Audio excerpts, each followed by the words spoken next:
Broadcasting from the Blanchardstown Centre, this is Phoenix FM.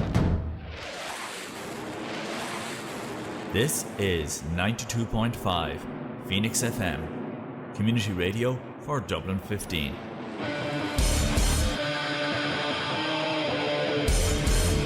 Hey everybody, it's JB Jeremy Borash, and you are listening to Darrow O'Connor on the...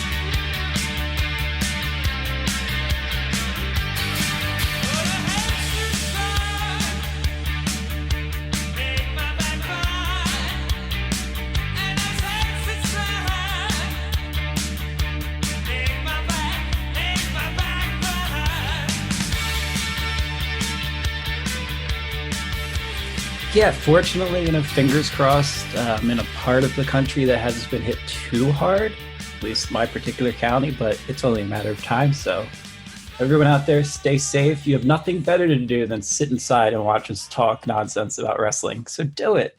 Exactly, yeah. This is the only time where staying indoors and doing nothing is how you can save the world. So do it. Yeah, just do it. And the quicker this is over, the better. But for the time being, it is what it is. That's why I really liked that we had a Wrestlemania this year, because it actually gave us something to talk about and kind of took my mind off it for those 6 hours. It was kind of weird to just sit there and watch wrestling, right? Even though some would say it's not wrestling. And we will talk about that because so much to talk about. It is insane. It was weird to watch without other people. I don't know if other people often watch it in parties, but I mean, I've been watching since WrestleMania 20 with the same, at least a couple of the same friends. We did a chat, a Zoom chat. I know other people did Skype chats, but not the same. No. Not the same. No, we used to watch wrestling as a group as well, but then, life happened and it got kind of difficult to do that. But like in the US, you guys watch wrestling like normal people during the day. Over here, it's a night event, right? So you can't really do that. You can't justify staying up to 4 o'clock in the morning when you have work the next day or whatever. But yeah, that's the big disconnect. But yeah, it would be weird. But again, like a lot of what you guys deal with sometimes, where it's weird for you, it's like, oh, welcome to hell. The UK and Ireland watches wrestling in the middle of the night like a hermit. That's kind of actually one of the weirdest experiences for me as an Irish person was watching Raw and SmackDown in San Francisco during the day at like 4 o'clock. Were you at that WrestleMania, or you were just at home in Ireland and it was complete daylight at Levi's Stadium? No, this was just a random Raw last year when I was in San Francisco for work, and I was just watching Raw and I'm like, oh, it's 4 o'clock in the day. This is weird. Usually it's 1 o'clock in the morning. It feels strange. It's very odd. Yeah, it's very odd. I think the closest thing that would happen for you guys is when they did that Beast in the East show. Yes. And that's probably the closest I can put to what watching wrestling is like over here, But that's why, not watching wrestling with people is not a huge deal for me now. But it's still kind of weird, Like I was my parents were in the room and stuff like that, and there were like a lot of moaning, and it was very awkward when you're watching the women in particular, and they're just orgasming. It sounds like the same thing, and you're just like, okay, can you just not moan a little bit? It's creepy. I've always felt the same way with women's tennis. I don't know why these sounds are made. Yeah, it's what happens. But overall, I thought I can't believe it. The whole time. Touch my face. Yeah, don't touch your face. Don't touch my face. Don't touch your face. I swear indoors though, so it's fine, right? It's like you haven't left the house. I watched Contagion recently, and I was just like, this is kind of spooky how on point this is. But anyway, we're not that kind of podcast, right? Yeah, we're here to talk wrestling, right? Exactly. You're in this chat. What are your conspiracy theories? Oh God. No. But yeah, like First things off the bat, right? I like the way it was 2 days. I like that this was a much better way for me to watch wrestling because 9 hour WrestleMania, it's too much. What do you think? Opening thoughts on this. I completely agree. And I'm going to belabor that a little bit further because what my friends have been doing for the past, I guess it's now 3 years for this one is we've been watching NXT TakeOver in the afternoon, then jumping into the pre-show, then watching the 6 hours of WrestleMania. By the end of it, we're just like, this is terrible. And I think the biggest example, if you can't tell from my virtual background, I'm an AJ Styles fan, people. I think location. I'm on location in AJ Styles' mind.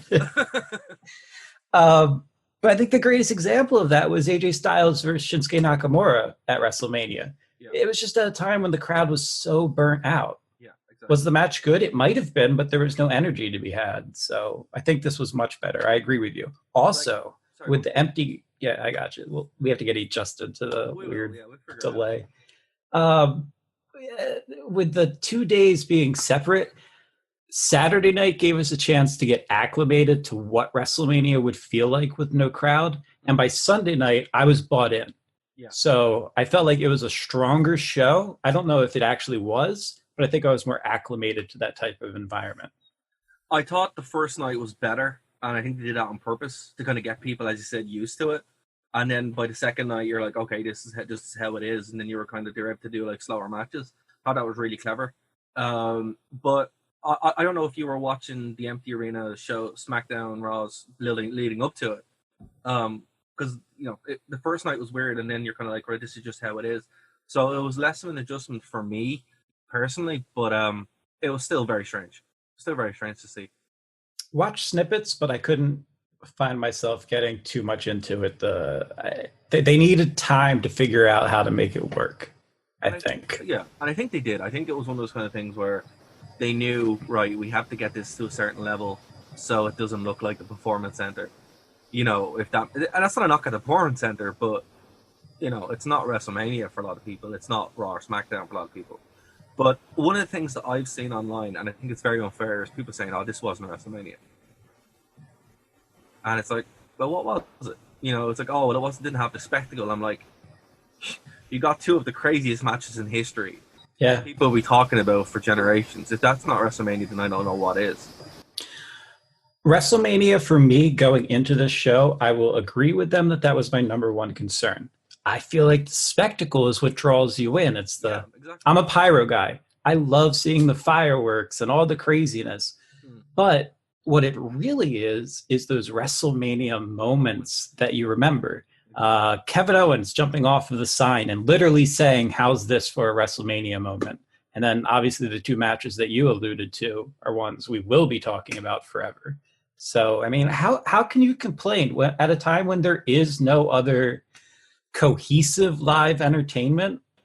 I give it up to the WWE. They practiced every safe protocol that they possibly could. They sent superstars home that were sick or they felt shouldn't be there. I mean, this is our world right now. None of us like it, and we're making the best of it. Exactly. Like, look, I will understand. I understand that it didn't have a lot of the same punch. For example, when the Becky Lynch match suffered from it greatly, the Drew McIntyre match, I felt so sorry for Drew. Because those kind of moments, I'll give you that. They didn't have any kind of impact. And that Goldberg Strowman match was horrific. It was always going to be horrific. It was over before it started. Yeah, it just, at least he didn't give himself a concussion, which was good.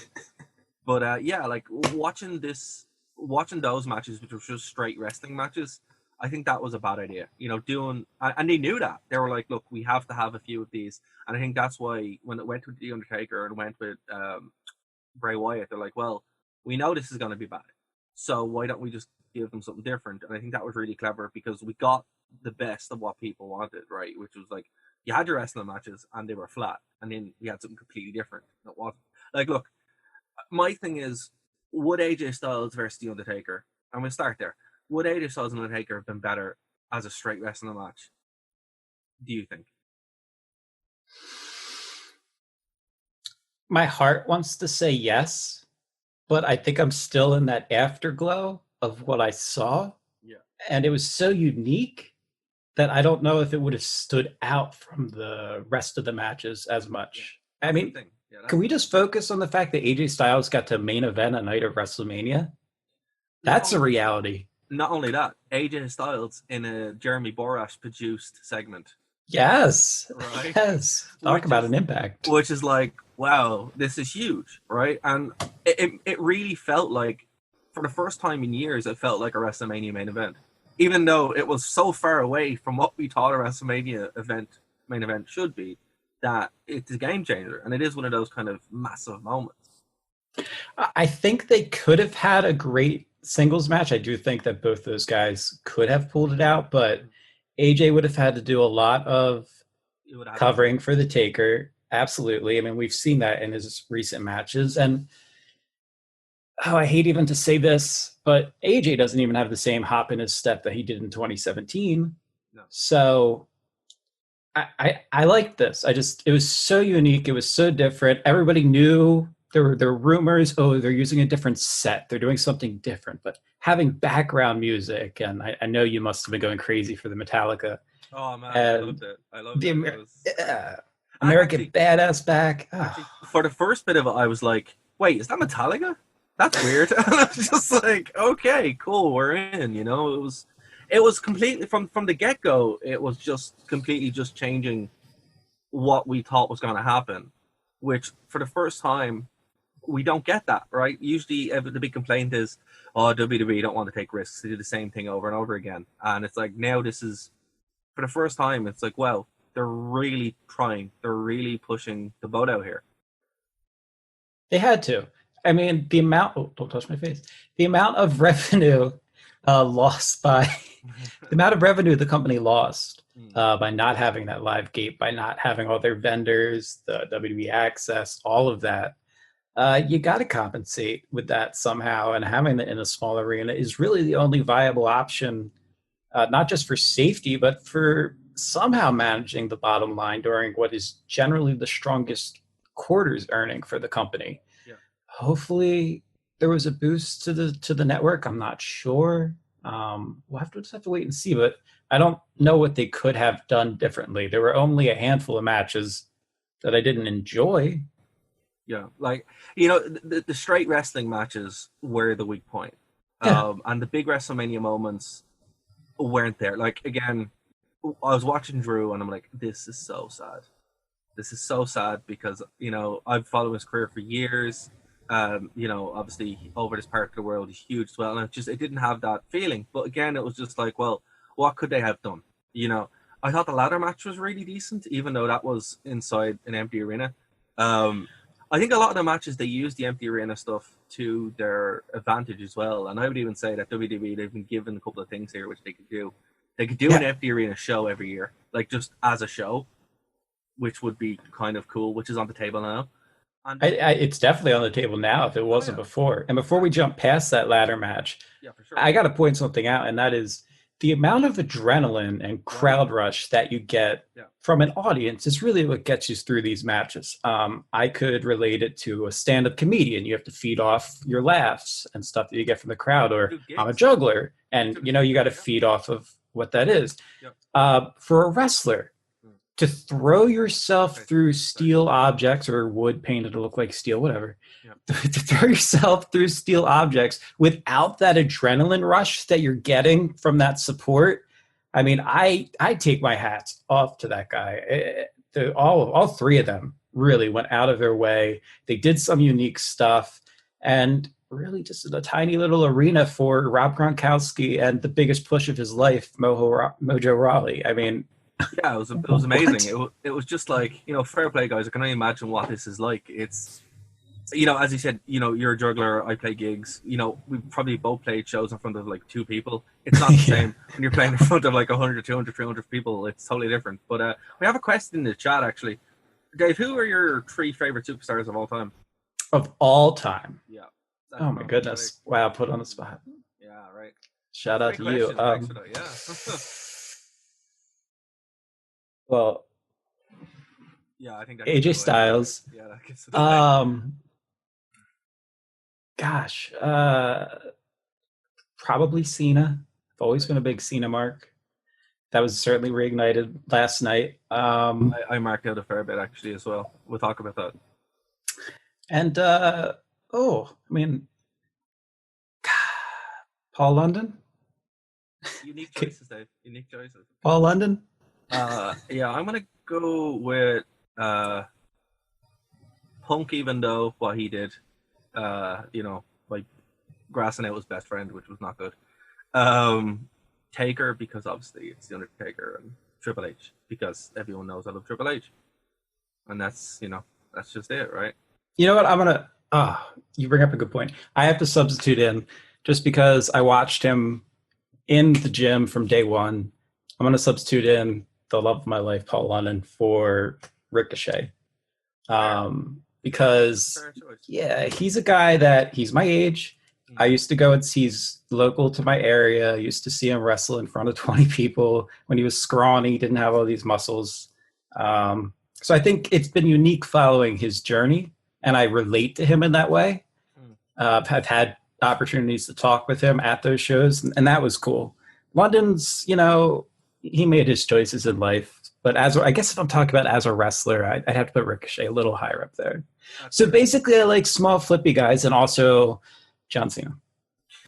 Yeah, I like gimmick wrestlers and workers, which is also why Finn Balor is close on that list. Now, at the moment, Finn Balor and Aleister Black would be the two guys who I would be like, yeah, I'm in 100%. But yeah, great question. Thanks so much. Thank you. Yeah, but look, ladder matches at WrestleMania, they're one of the things that I love seeing. If there's not a ladder match at WrestleMania, I feel disappointed. And the fact that they did one here, even when the world is ending, it's like, whoa, fair play. You brought out a WrestleMania staple. So fair play to those guys. Because the first ladder match was at WrestleMania, right? That was the Shawn Michaels Razor Ramon match. The first WWE ladder match, I think. Well, yes, yes, I know Bret Hart has contentions about that. Yeah, he does, and he lets people know. Yes, he does. Know about it. Were you happy with the result? I know some people were kind of disappointed that was kind of gimmicky, but I was happy enough with the retention from Morrison. Yeah, because after what they did to him at the Royal Rumble, where he basically came in, got obliterated by Brock Lesnar, and that was it. That was his big return. Yeah, I thought he might be punished for the Miz showing up sick, but luckily he was not. Oh, excuse me. Are we in kayfabe? Miz was injured. But yeah, how can you be upset with that? I don't know. I was surprised that he retained, but I think it was just because, who else are they going to give it to? They're not going to give it to the Usos. It's too early. And the New Day, they want, what are they going to be able to do with the New Day that they haven't already done? I think it makes more sense to keep it on Morrison. Yeah, it's fresher. Gives him a bit more legitimacy. Keeps the Miz relevant with his TV show. Smart business decision. What were you on night one as well? This was followed up by Kevin Owens and Seth Rollins. I enjoyed the kind of hook line. Like, I was on Twitter the whole time on this. People freaked out when the disqualification happened, and I'm like, come on, they're not going to do that. Like, guys, they're working you. And then obviously you started no disqualification match. So, I liked it. I thought it was a very unique way to do it. Some really good spots when the match got going. Whatever way they edited it, because obviously these were all pre-taped. The shots from the weapons actually felt way more like legit than they normally would. You think they added sound effects? Oh, we both said the same thing. Yeah. I was wondering that. There were a couple of points during the show where I was like, could I sound effects? A lot of this was edited. And look, it didn't take away from it. No. I mean, wrestling... Yeah, it didn't take away from it. I was just like, this is fine.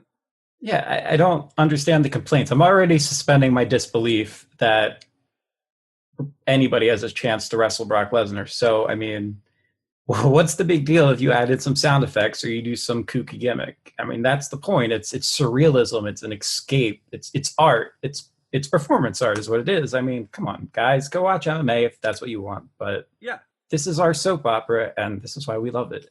Yeah. And actually... Sorry, to tail off of that, one of the things I did appreciate about all the matches there seemed to be at this year's WrestleMania is almost every one seemed to have a solid storyline. They may have just been thrown together in video packages for the night of WrestleMania, but they all had a cool story going into them, and that's something they haven't really done since the Attitude Era, and I appreciated that. See, that was the thing. This was less of a sport WrestleMania and more of like an event WrestleMania, which is, again, for people who grew up on the Attitude Era like I did, or when I became prescient, that wrestling was more of what it was. This has felt like an Attitude Era WrestleMania. So I understand why people are upset with it, and I understand a lot of it, but I'm also like, this is what you wanted. This is what people have complained about for a very long time. And the fact that we got these kind of work shoot angles, we got like heavy storylines, it was great. Like as I said, when this show fell apart, it fell apart because they were straight wrestling matches in an empty arena, which just never works. And again, Braun Strowman versus Goldberg, case in point, Becky Lynch versus Shayna Baszler, completely, they were nothing. It didn't work. And that's what I'm saying, if they wanted to do an empty arena match, again, what's the most famous empty arena match in WWE history? Rock and Mankind. That was pre-taped, edited, and all that kind of stuff. Right? All except for that last camera angle. They followed that format over. That last camera angle of the forklift coming down kind of ruined it, but other than that. Yeah. But again, people were like, "Oh, it's real," and you're like, "No, it's an entertainment." And again, I loved it. I think WWE is at its strongest when it is entertainment, but in a good way, And I think solely by the need, WWE peaked on night one with that kind of mixture of entertainment and sport, right, or sport elements. And Undertaker versus AJ Styles, this is how you do. Like for years on our past shows, Dave, I think you know where I'm going with this, right? We talked about loads of things, and one of the things that I always brought up was Sting versus The Undertaker. And there was always like, well, will Sting be able to go? I think this is how you do that. This is how you bring, not only Sting, but this is how you bring back guys who maybe aren't able to work a 15-minute match, but still have, value or name value. This is how you protect them. It's the perfect way to do it. What do you think? I think it's the only way to do it, because I don't trust Sting or The Undertaker. They're both incredible performers and they would never purposely put each other at harm, but age becomes a factor at some point. And we saw what happened when Seth fought Sting. It retired him because of that buckle bomb. So yeah, I think protecting them. This is the first WrestleMania in how many where we didn't have to watch The Undertaker get stretchered out or basically dragged out of the ring. That's nice to know. I like suspending my disbelief, but I also don't want to watch people legitimately hurt. Yeah, like that's not what this is about. Like that's why wrestling was worked in the first place, to be a form of entertainment that we can all enjoy, right? And suspend our disbelief. And this is how you keep like if The Undertaker wants to go, and it doesn't look like he's going to retire anytime soon, this is how you do it. Every year, have some kind of work gimmick match where it's like this. He has a match with Kane, has a match with, The Rock or, Hogan or whatever. You can literally dig up anyone you want and plug them in and it can work, and this match with Sting could do it. And it also gives guys like Cena, which we saw in the Firefly Funhouse match, or The Rock, guys who may be filming movies and part of their insurance contract says you can't be in a wrestling match because you can get hurt. We saw The Rock. I'm not going to say why his pectoral muscles got torn, but we all know what they're a side effect of. And so because of that, they're not allowed to compete in matches. And this is a way to have them on the show, participate in some form of a spectacle, and get the best out of them. Sometimes great things rise from the darkest of times. Yeah, and I think that's...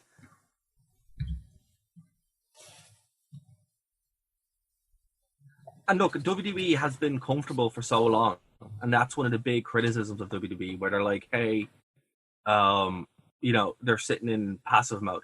Now they have, like, what is a global pandemic, and they're like, they have to adapt, and they've adapted in such a unique way where I didn't think it was possible. I didn't think we were going to get this in my wildest dreams. I didn't think we were going to get this, and yeah, it was like some people said, it's like a bad horror movie. That's good. That's what wrestling is. It's journey, and it's brilliant. And it was just a brilliant way to cap off WrestleMania. For the first time in 10 years, this felt like something that should be worthy of WrestleMania. You know, now I know some people were upset that there wasn't a crowd and they couldn't go. I know a lot of people who couldn't go to the show and had tickets, but you got a refund. This was the trade-off. Worth it. I mean, what? Yeah.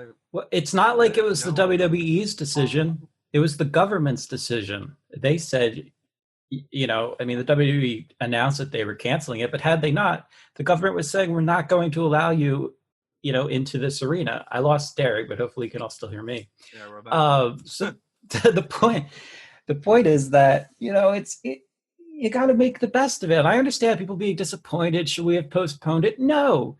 Make SummerSlam this great coming out, huge spectacle of everything you saved from WrestleMania. Why not? I mean, August is hopefully when we get our lives back to normal. I don't know. Obviously, we have listeners all around the world because, you know, you're in Ireland. I'm on the East Coast in the U.S. We got people all over. So this is at least going to last until June.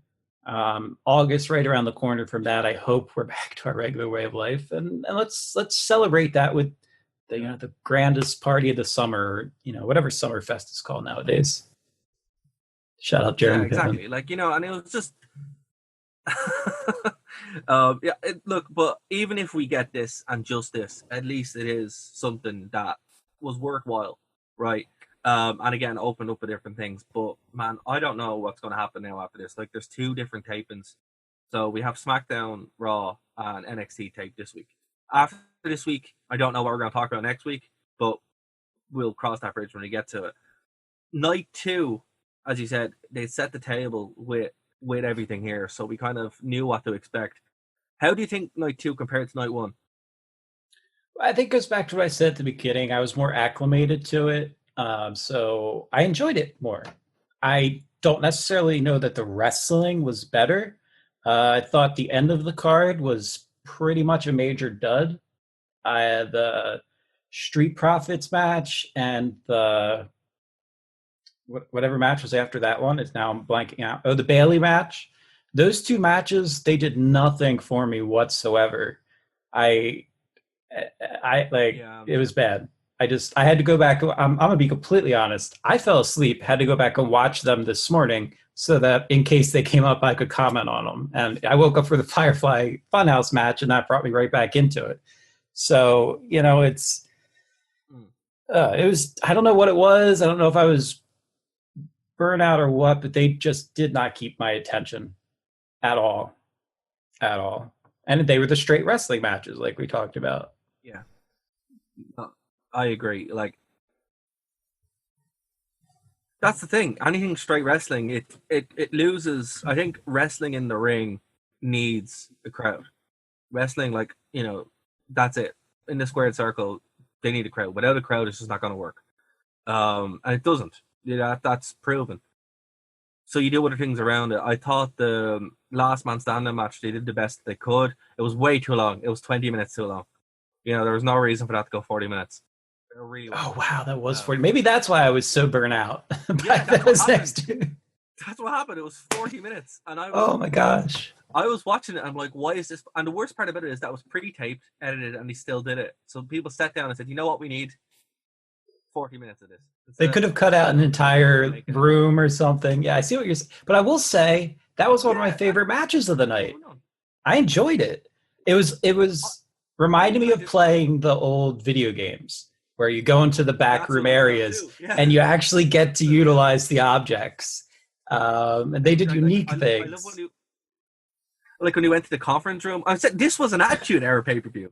That's what this was. Yeah. It was great. Now, to be fair, like, it really was. You know, when if stuff had been different, well, one, it wouldn't have happened. But if it had been different, they would have went out to the crowd or went to a bar, and it was just like, this is great. This is what like they did in the Attitude Era, right?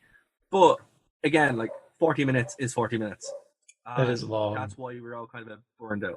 It's long, Like I went to the bathroom, came back, and the match was still on. I'm like, oh, okay. And then I went back. Then I went upstairs for a bit and came back down. I'm like, this match is still on. Like, it's just what's going on. It's still going. Because usually you'd expect it's still going, But look, I felt bad for Edge in the sense that he didn't get the pop.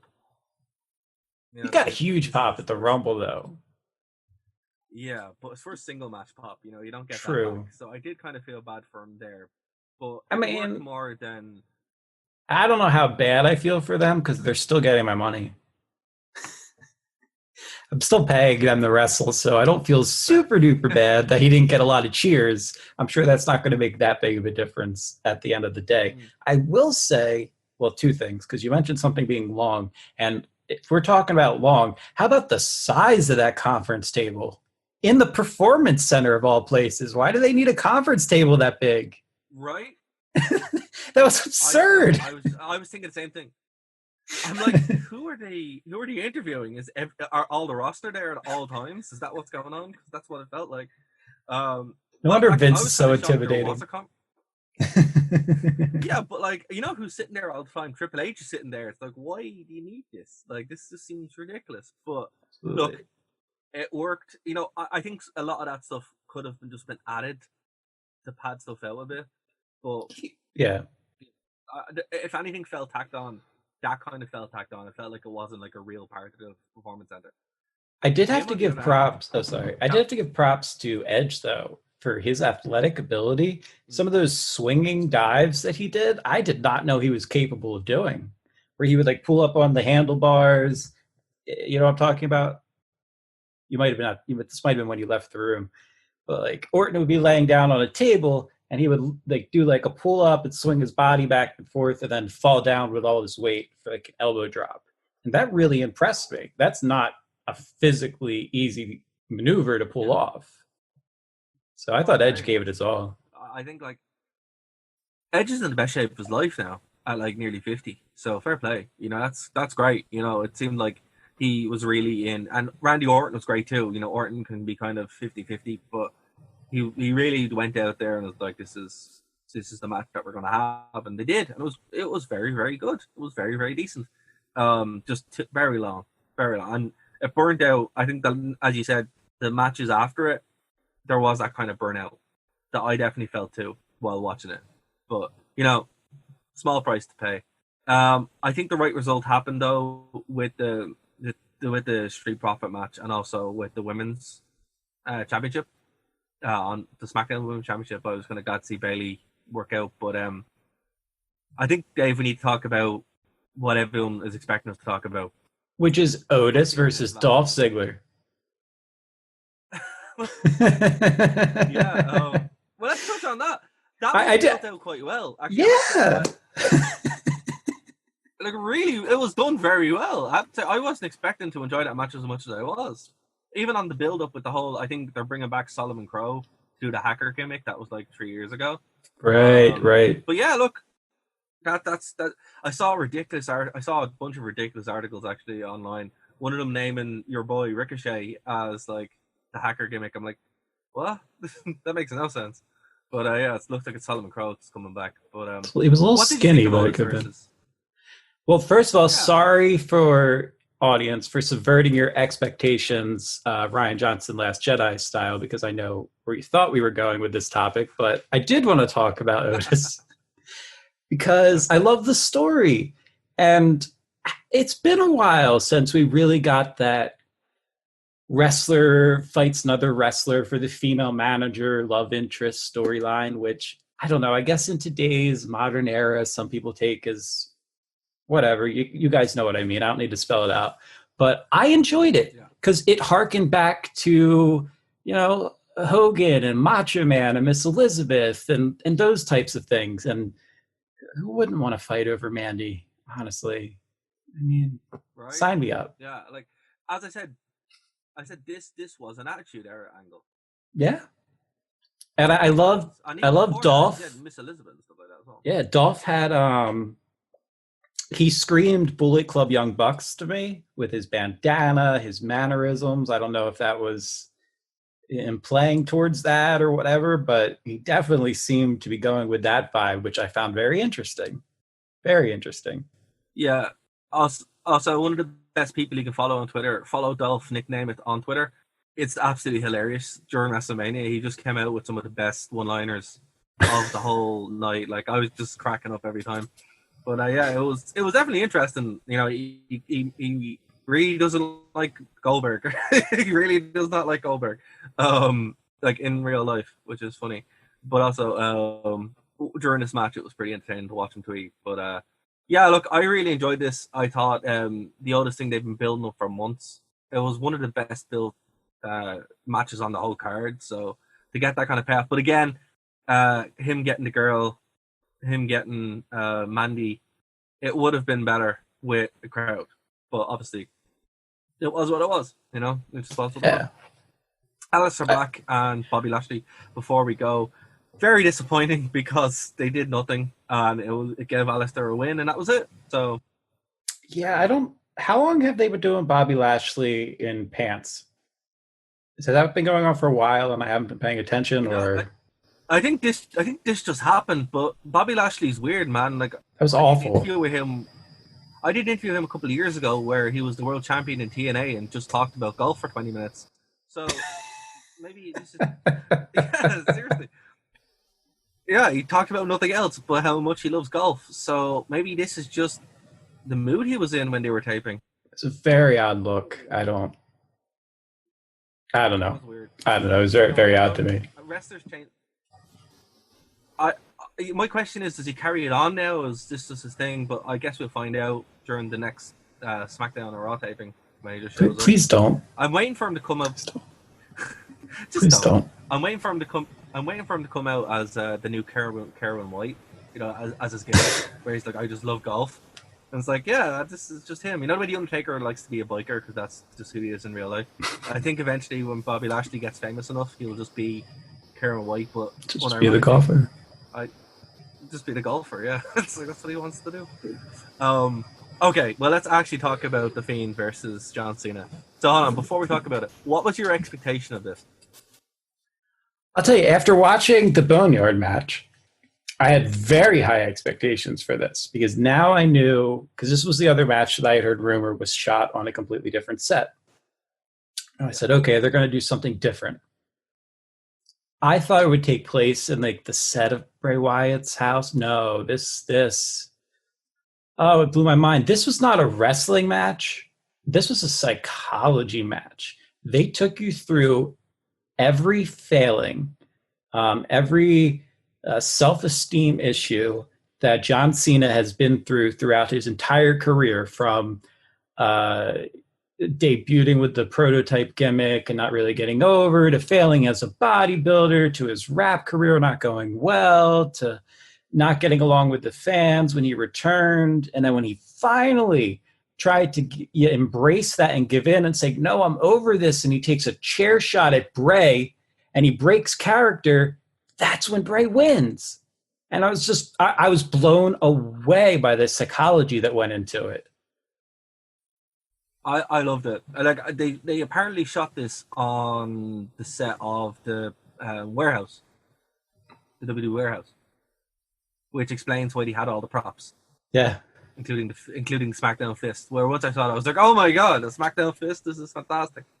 But yeah, like, I think it wasn't a wrestling match in your traditional sense. As you said, this was the closest thing to performance art that I've ever seen in wrestling, and it had everything. Like, it had callbacks, fan nods, but also just, it was interesting. It was very, very unique. Like, I don't really want to see a Bray Wyatt Cena match again. And we've seen that many times. But the fact they were able to do a completely different take on this, it's crazy. And nobody was expecting this. In the wildest year, like, nobody even knew what was going on until you were kind of halfway through it and you're like, oh, this is what they're doing. But I didn't even know if the match started or anything. I was like, is this the promo? Have we started them? Oh, he's getting pinned. Like, I'll be honest with you, when Cena came out in the Performance Center, I was disappointed. Because I'm like, oh, it's just going to be a match. And when I hear that kind of stuff, my TNA trauma kicks in, and I'm like, oh god, it's going to be like the Funhouse match or something like this, you know. And Right. hard cuts to Bray Wyatt, and you're like, oh wait, no, we're going somewhere else. And I was just, this is brilliant. Now, I was listening to the Observer before we recorded, and they were saying that, it was disappointing that they didn't, tell us that it was going to be this kind of match, and they were expecting a wrestling match. I'm like, no, it's, have some fun. It's like, it was a fun match. And look, this is another thing that people are going to talk about for years. For years. We got an NWO Nitro reference. People don't even remember there was an NWO Nitro. and that they had two factions. They had the Wolfpack, they had the OG, the red and the white. I super appreciated. I couldn't believe that. I was like, wow, we're going back. Also, there was a CM Punk chant at the main event at WrestleMania. They acknowledged it. They started doing jabs at Vince. Right, another great failing of Cena's that they brought up. I love that. It was incredible. Like, it had absolutely everything. Now, was it the best wrestling match in the world? No, because it wasn't a wrestling match. But it wasn't trying to be. It was trying to be this psychological character study. Was it the best sports entertainment match?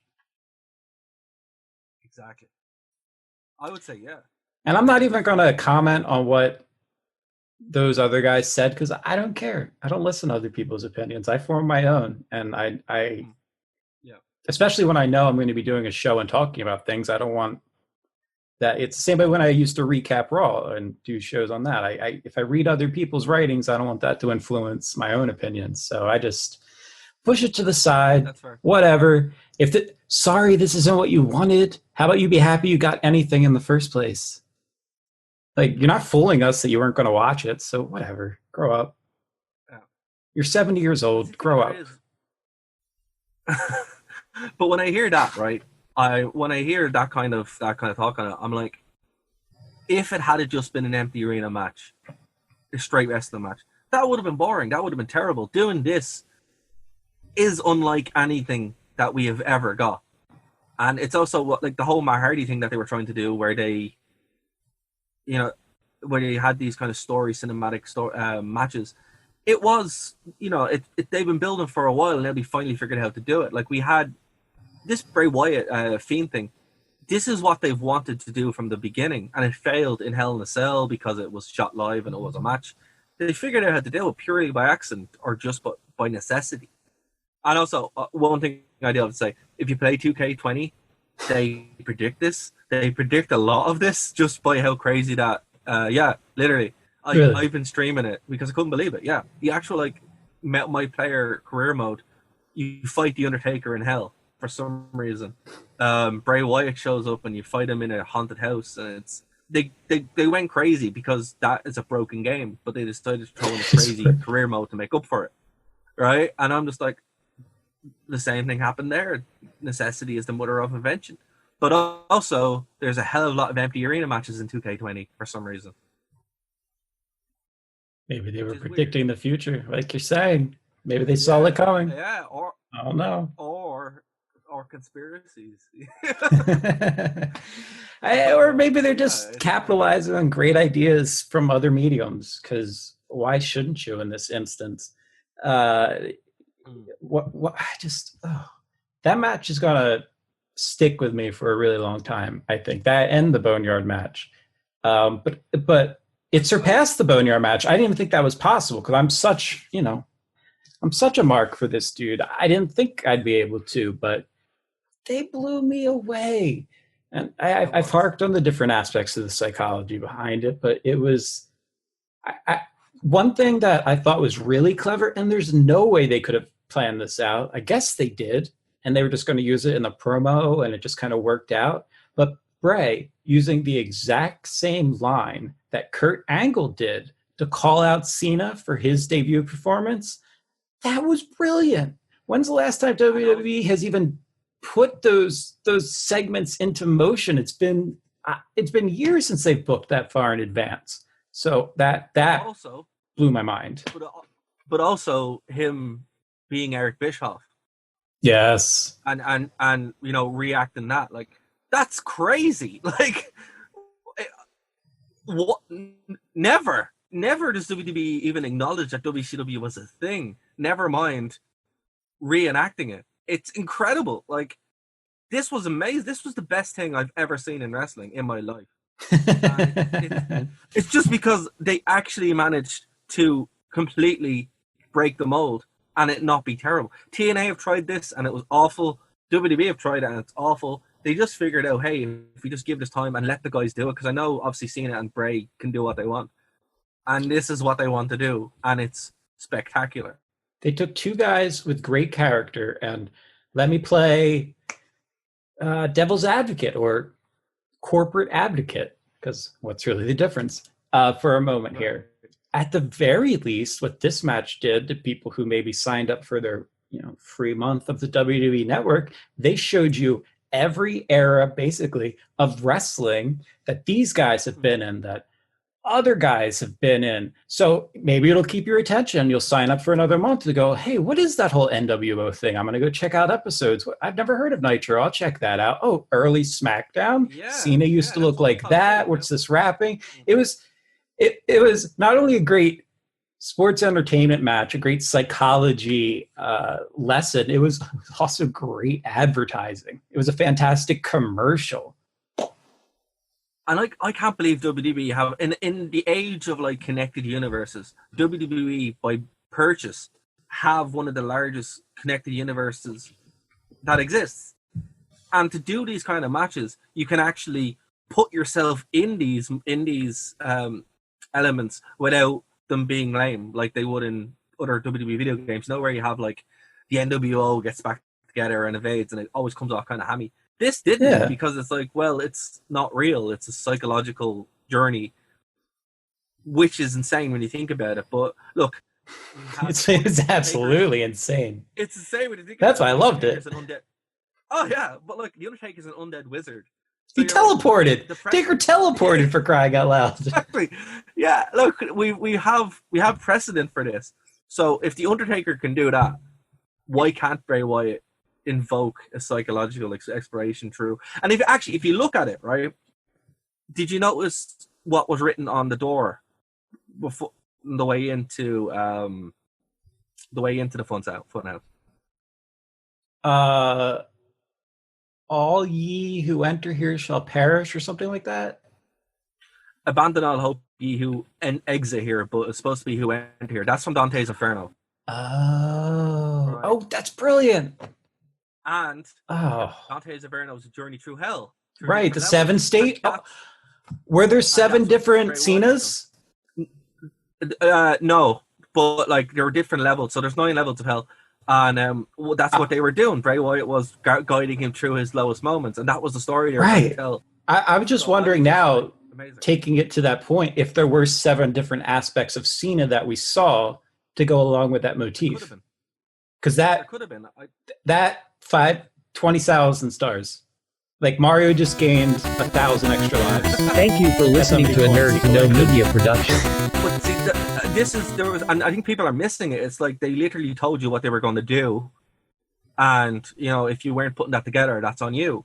There was very little hand-holding here, and I think that's something that we've missed for years because it's been so spoon-fed and corporatized and terrible. Now it's like, here's something completely wild, go for it. And I think it's very polarizing, but the people who don't get it, I understand why you don't get it, but I think this and the Bonnier match, this is wrestling, right now. This is professional wrestling. It's sports entertainment. Like even AEW, the great AEW that everybody loves, Matt Hardy teleported this week. There you go. Arena. It's like, come on, like the best thing about AEW right now is Chris Jericho versus Vanguard 1. Oh yeah, but even if you follow him on Twitter, it's fantastic. Brilliant. But that kind of stuff too, it's like this is where wrestling is going. It's true. Not only because of necessity, but also because it's grown out of just being 2 guys in the ring, because that's very boring after a while, unless you're having an amazing match. But how often are you going to have amazing matches? You're not. Well, here's something really bizarre, and the chat might never want me on this show again for saying it, but I'm one of those few people that actually read Vince Russo's book. And one of the things that he talks about, one of the things he talked about in there that always struck me as very poignant was that he had conversations with Vince about how really you're always going to have your hardcore wrestling fans. It's about attracting in the casual fans. And wrestling's becoming more and more about drama. And they would joke to each other about how one day you wouldn't even need a ring. It would just be the drama that brought people to watch it. And we just main evented 2 separate nights of WrestleMania without a ring.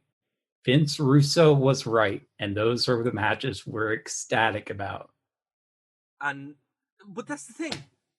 Who wrote the Attitude Era? Vince Russo wrote the Attitude Era.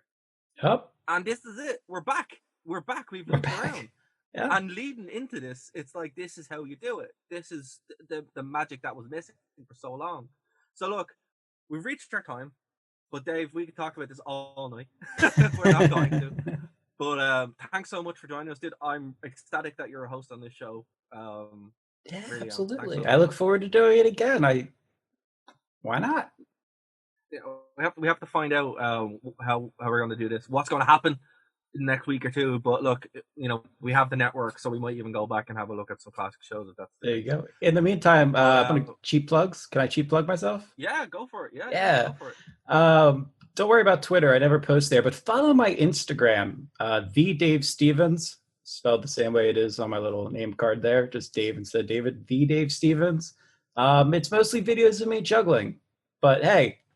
Fair. We all need to be entertained during this time, so follow me there. Exactly. You could tweet me. I do read and check. I just don't tend to send out my own tweets, and that's the same tag, the Dave Stevens. So awesome, guys, and we'll have this up on nerdtoknowmedia.com. Until next week, this has been the Wrestling Rewind. Talk to you then. Bye. Thank you for listening to a Nerd to Know Media production.